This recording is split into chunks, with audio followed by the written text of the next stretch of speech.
नीति नीति निर्देशक तत्व के अंदर अब अपन देखते हैं अनुच्छेद 40 भाग 4 में, है ना, आर्टिकल नंबर 40। तो 40 में जैसे जो क्लू था, आपको ध्यान है फर्स्ट फाइल में जो मैंने क्लू बताया था, तो क्लू से अपन को कैसे ध्यान रखना है, क्लू में अपन था जीरो, है ना, मतलब शून्य विकास हुआ है पंचायतों का, ऐसे अपन को ध्यान रखना है, जीरो से शून्य। ठीक है, तो वो एक बस क्लू है और उसका कोई ज्यादा रोल नहीं है, जीरो यूं जीरो, ये शून्य जीरो पंचायत यूं। ठीक है, तो राज्य ग्राम पंचायतों का संगठन करेगा, ये अनुच्छेद 40 है। तो पूछा जाएगा सीधा, अपन ने क्वेश्चन देखे ही है, पंचायत राज्य के गठन संबंधी अनुच्छेद कौन सा है या अनुच्छेद 40 में कौन सी बात है, दोनों। अब ये इसके क्रियान्वयन का है कि जैसे क्या किया गया, फिर गांधी जी से जुड़ा हुआ वैसे आर्टिकल इंपॉर्टेंट है, तो समझना इसको जरूरी है। तो पंचायती राज और स्थानीय स्वशासन, ठीक है ना, एक देखो पंचायती राज के लिए वर्ड आता है पीआरआई, पंचायती राज इंस्टीट्यूशन, ठीक है ना, एक इसके लिए वर्ड बोलते हैं अपन एलबी, लोकल बॉडीज। तो लोकल बॉडीज दो हो जाते हैं, एक तो ग्रामीण जिसको अपन पंचायती राज बोलते हैं, एक शहरी हो जाता है अर्बन, उसमें सारे आ जाते हैं जैसे जो ये अपने होते हैं नगर निगम, ठीक है, नगर परिषद, नगर पालिका, ऐसे। तो जनसंख्या के हिसाब से वो सारा विभाजन संस्थाओं का अपना बना हुआ है। ठीक है, तो ये इसमें चीज समझने वाली है। ओके, तो अब अपन देखते हैं नीति निर्देशक तत्वों में ग्राम पंचायतों की स्थापना और उन्हें स्वायत्त शासन की इकाइयां, स्वायत्त शासन की इकाइयों का रूप देने की बात की गई है ना। स्वायत्त शासन से जैसे मतलब है यहाँ 3F की बात होती है, 3Fs, है ना, ये बड़ा इंपॉर्टेंट है, 3F का सूत्र। तो एफ एफ एफ 3F है ये।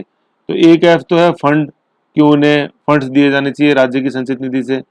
ठीक है, एक होता है फंक्शन, कि अभी अपन जैसे देखेंगे 10वीं और 11वीं अनुसूची में जो विषय है वो पंचायतों को और शहरी जो निकाय हैं अनुसूची 12 में, 11 और 12 में, 11 पंचायत 12 नगर पालिका है, तो उनको ज्यादा से ज्यादा फंक्शन दिए जाने चाहिए। और तीसरा F है फंक्शनरीज, फंक्शनर फंक्श फंक्शनरीज, है ना। फंक्शनरी से क्या मतलब है, यहाँ कर्मचारियों से, ठीक है ना, कर्मचारियों से मतलब इनके पास पर्याप्त मात्रा में स्टाफ होना चाहिए, जिससे कि वो संबंध जो भी इनको काम सौंपा गया पंचायतों को उसका क्रियान्वयन वो बेहतर तरीके से कर सके। तो ये है 3F का सूत्र, 3F यूं याद रखना, 3F फंड मतलब fund, function and functionaries, 3F। Okay, ये मदद करेगा इसमें, याद रखो, निबंध वगैरह लिखने में मदद करता है। तो ये हो गई बात, ठीक है ना। फिर 2 अक्टूबर 1959 से पंचायती राज की व्यवस्था पूरे देश में लागू हो गई। तो 2 अक्टूबर में अपन जैसे देखते हैं गांधी जयंती वाले दिन इसको किया, और अपन जैसे नागौर में जैसे देखते हैं अपन बगदरी गांव से जैसे ये शुरुआत हुई, ऐसे राजस्थान नागौर से, है ना। और राजस्थान नागौर से इसलिए हुई कि जैसे उस समय जैसे जो बलदेव मिर्धा जो थे अपने ग्रामीण विकास मंत्री नेहरू की कैबिनेट में, वो नागौर से MP थे, है ना। नागौर में ऐसा क्या था, सवाल ये है। तो बलदेव मिर्धा वो नागौर से MP थे, और इस वो ग्रामीण विकास मंत्री थे नेहरू की कैबिनेट में 1959 में। तो इसलिए फिर नागौर से ये शुरुआत हुई। फिर सेकंड नंबर पे फिर ये अपने आंध्र प्रदेश से हुई शुरुआत उसके बाद। ठीक है, तो ये हो गया 2 अक्टूबर 1959, 1959। त्रिस्तरीय पंचायत राज, त्रिस्तरीय से मतलब ग्राम स्तर पे पंचायत, है ना, मतलब ग्राम स्तर पे हम पंचायत देखते हैं और फिर उसका हेड सरपंच और वार्ड पंच। तो त्रिस्तरीय पंचायत राज ग्राम स्तर पे ग्राम पंचायत, ब्लॉक स्तर पे अपन पंचायत समिति देखते हैं, और जिला स्तर पर अपन जिला परिषद देखते हैं। त्रिस्तरीय पंचायती राज व्यवस्था, त्रिस्तरीय थ्री टियर, ताकि गांधी जी के सपनों को गांधी जी का सपना हर गांव गणतंत्र हो, साकार हो सके, है ना। हर गांव गणतंत्र मतलब हर गांव में अपने स्तर पे डिसीजन लेने की क्षमता होनी चाहिए, गणतंत्र से मतलब ये है। तो ये गांधी जी से जुड़ा हुआ आर्टिकल है, अभी अपन क्लासिफिकेशन पढ़ेंगे तो ये इंपॉर्टेंट है क्लासिफिकेशन। तो त्रिस्तरीय पंचायती राज व्यवस्था, ओके। फिर देखते हैं 1992 के 73वें संविधान संशोधन के आधार पर पंचायती राज को संवैधानिक दर्जा दिया गया, है ना। 10वीं 11वीं अनुसूची जोड़ी, फिर आगे भाग अपन जैसे देखेंगे 9 में जैसे इनका वर्णन है, 9 का में, तो इनको आज कॉन्स्टिट्यूशन में इनका वर्णन है, तो ये कॉन्स्टिट्यूशनल या संवैधानिक संस्थाएं हो गई। फिर 92 संविधान संशोधन 74वें से शहरी क्षेत्रों में स्थानीय शासन की व्यवस्था को सुदृढ़ करने के लिए प्रयास किया गया। तो 73वां जो है वो तो अपने गांव में पंचायती राज, 74वां जो है वो शहरों में है, अर्बन लोकल बॉडीज, ULB, और पंचायती राज जो है वो PRI इनको बोलते हैं, और रूरल लोकल बॉडीज इनको बोलते हैं RLB। ओके, फिर आगे क्या, महिला सशक्तिकरण के लिए 73वें 74वें संविधान संशोधन द्वारा पंचायती राज संस्थाओं मतलब ग्रामीण पंचायती राज संस्थाओं मतलब होता है ग्रामीण संस्थाएं, ग्रामीण स्वशासी संस्थाएं तथा शहरी की स्थानीय शिक्षण संस्थाओं में महिलाओं के लिए 30% स्थान आरक्षित किए गए हैं। एक्ट में तो ये है। फिर कई राज्य जैसे राजस्थान में ये इनको 50% इन्होंने कर रखा है। एक्ट में यूनिवर्सल 30% है। ओके, तो ये मेन अपना ये पंचायती राज से संबंधित जो आर्टिकल था वो है, उसको देखना। समझ गए? आओ अब आगे बढ़ते हैं। Question number 41, sorry article number 41। तो अनुच्छेद 41 जैसे मैंने बताया, एक क्लू क्या था? 1 नंबर का काम मिले, 1 नंबर की शिक्षा मिले, है ना, और 1 नंबर की अपन को लोक सहायता मिलनी चाहिए। तो ये राज्य कुछ दशाओं में काम, शिक्षा और लोक सहायता पाने का अधिकार का संरक्षण करेगा। काम मिले मुझे, है ना, मुझे शिक्षा मिले और मुझे लोक सहायता मिले, ऐसे। तो लोक सहायता से मतलब यहाँ जैसे लोगों को सुरक्षा मिले, तो उसी का मतलब होता है सामाजिक सुरक्षा से। तो इसके तहत क्या क्या किया काम किया है सरकार ने आज़ादी के बाद, वो ही अब अपन जैसे व्हाइट कलर में देखते हैं। सामाजिक सुरक्षा, इसमें क्या नागरिकों के सामाजिक उत्थान के लिए क्या क्या हुआ? वृद्धावस्था पेंशन योजना, जैसे जिसको अपन IG Indira Gandhi national old age pension scheme बोलते हैं, IGNOPS, ऐसे। फिर जैसे अटल पेंशन योजना आ गई, APY, उसके तहत है ये, है ना। स्वास्थ्य बीमा योजना, तो इसमें तो अपन बता ही सकते हैं, भामाशाह और अपने जैसे जो निःशुल्क दवाई योजना है, निःशुल्क जांच योजना है, ऐसे। फिर काम में जैसे अपन देखते हैं महात्मा गांधी राष्ट्रीय ग्रामीण रोजगार गारंटी अधिनियम है कि नहीं, 100 दिन का रोजगार, APL BPL सबको, कुछ भी इसमें ऐसा बाउंडेशन नहीं है। APL BPL वैसे वो ग्रामीण होना चाहिए, रूरल परिवार। तो परिवार के किसी एक वयस्क सदस्य को मस्कुलर जॉब देंगे हम, है ना। मस्कुलर मतलब मसल से किया जाने वाला, टेक्निकल जॉब नहीं है, मसल से किया जाने वाला। ठीक है, ये सारे राष्ट्रीय स्तर पर संचालित किए गए कार्यक्रम किस नीति निर्देश तत्व की अनुपालना के लिए? 41, है ना, काम, शिक्षा और लोक सहायता। ओके, ऐसे इजी था। ठीक, फिर आगे बढ़ते हैं। फिर देखते हैं अनुच्छेद 42। ठीक है, आर्टिकल 42। आर्टिकल 42 क्या कहता है? पहले तो दो देखो, इसमें क्लू था। अनुच्छेद बोलते ही क्लू खुलना चाहिए दिमाग में, नहीं खुल रहा है। सबसे पहली फाइल प्यारे देखो नीति निर्देश तत्व की, तो दो दो में जैसे मैंने बात करी थी, जच्चा और बच्चा। ठीक है, जच्चा एंड बच्चा की बात होती है प्रसूति की बात, तो ये प्रसूति की बात आ गई। राज्य काम की न्याय संगत और मानवोचित दशाओं तथा प्रसूति सहायता का उपबंध करेगा। ठीक है ना, तो प्रसूति सहायता एक क्लोज है, उसके अंदर बाकी मेन क्लोज में क्या क्या हो रहा है? न्याय संगत, काम की न्याय संगत व्याख्या व्यवस्था और मानवोचित दशाएं।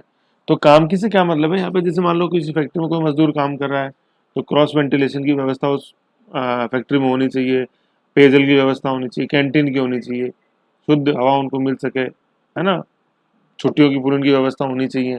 तो इसको अपन बोलते हैं काम की न्याय संगत व्यवस्था। काम के आवर फिक्स होने चाहिए, है कि नहीं। जैसे भी अपन जैसे 10 to 5 देखते हैं, फिक्स है, 8 घंटे का जॉब अपन करा सकते हैं, जिसमें आधे घंटे का जो ब्रेक है बीच में वो मस्ट है। तो ये सब क्या है? काम की न्याय संगत, जस्टिफिएबल एंड मानवोचित, ह्यूमैनिटेरियन।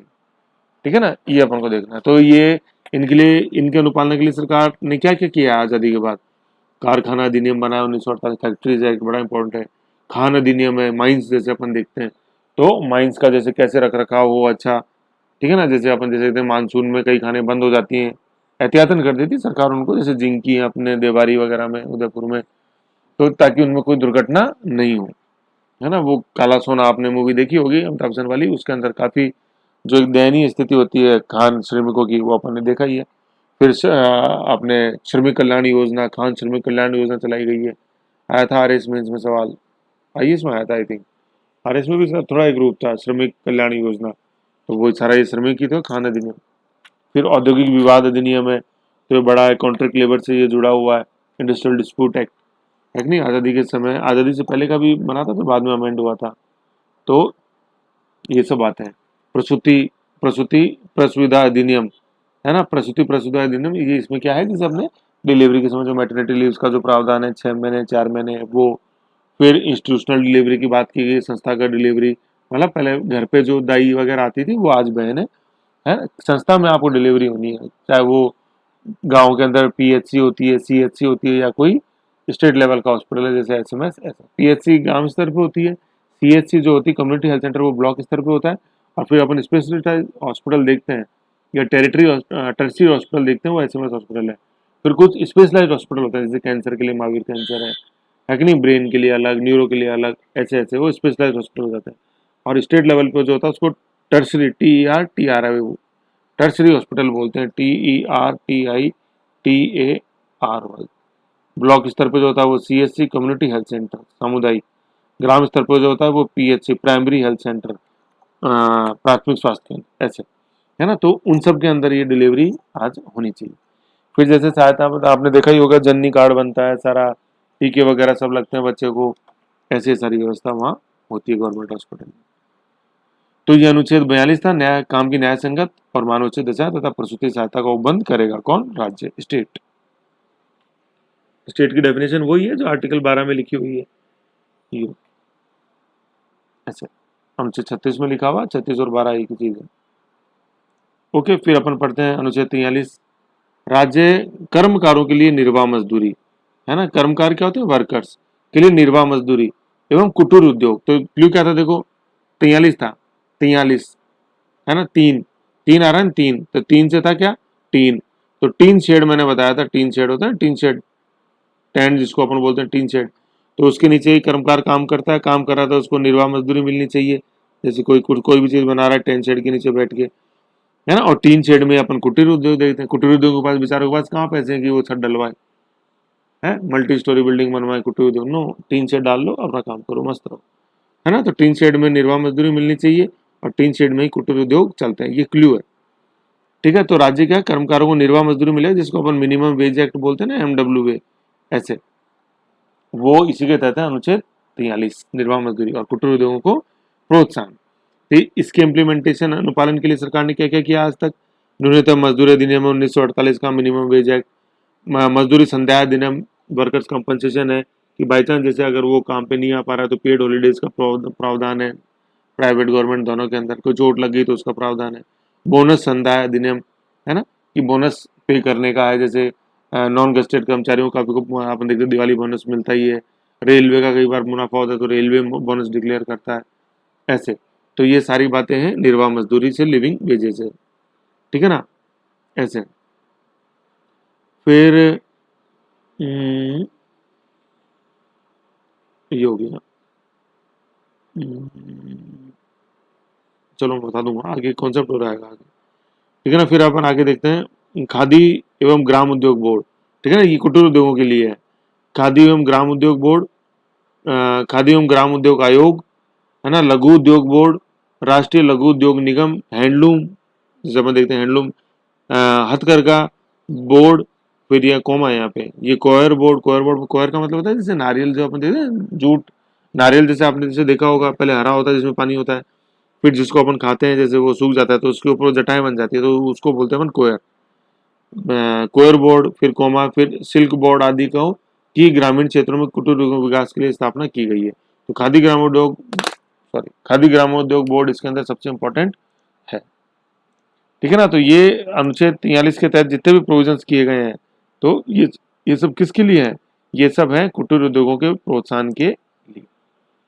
तो इनको अपन को ऐसे ध्यान में रखना है, ठीक है। तो ये हो गया अनुच्छेद 43। 43 बोले तो तीन, तीन बोले टीन, तीन बोले तो निर्वाह मजदूरी कर्मकारों के लिए, और तीन बोले तो टीन के नीचे कुटीर उद्योग, ऐसे अपन को याद रखना। कोशिश करोगे तो याद हो जाए, कोशिश नहीं करोगे तो कहाँ से याद होंगे, बताओ, नहीं।